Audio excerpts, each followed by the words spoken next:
Hi, Nokomis Heights.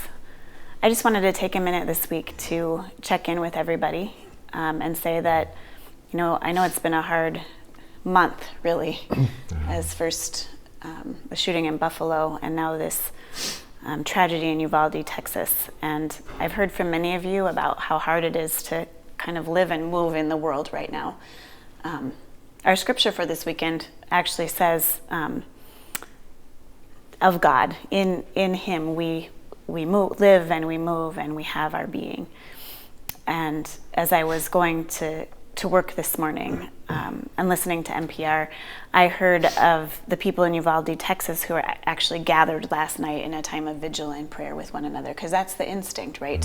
To live and move and have our being in community and with the Spirit of God surrounding us. All that is to say is that this weekend in worship, we will be holding space for the grief and the communal lament. There aren't enough places in the world for us to be together and lament and grieve, so we will be doing that. We'll also have postcards that you can write to a variety of senators and leaders, including the president and vice president. They'll be pre-addressed for you to send, speaking out against gun violence and speaking in support of common sense gun laws in our country. So we just wanted you to know, as your pastors, that we're with you in this, that our hearts are heavy for the world as our community remembers the murder of George Floyd this week, the anniversary of his death, and as our country just collectively feels the trauma of yet another tragedy. In a way, maybe one of God's gifts to us is the invitation to come together to lament. Mm-hmm. Pastor Chris and I were texting back and forth last night, and one of the things that came to my mind was maybe we all just need to get together as a community and have a good hard cry. Mm-hmm. So, as Pastor Chris said, I pray that you'll come and join us as together we give thanks for God's presence, but at the same time, pour out our hearts to God and to one another.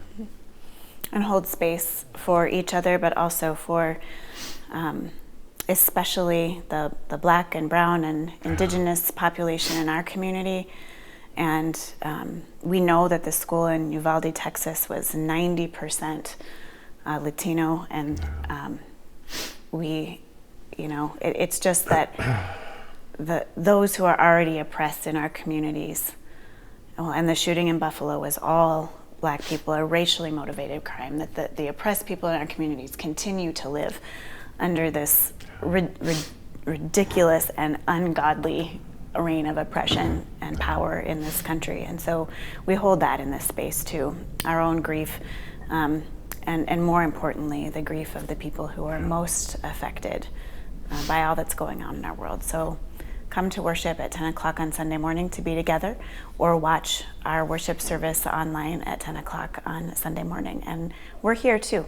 If you need to talk or cry or pray, please don't hesitate to reach out to the church, and Pastor Steve and I will be happy to hold space with you. Yep. God be with you. God bless.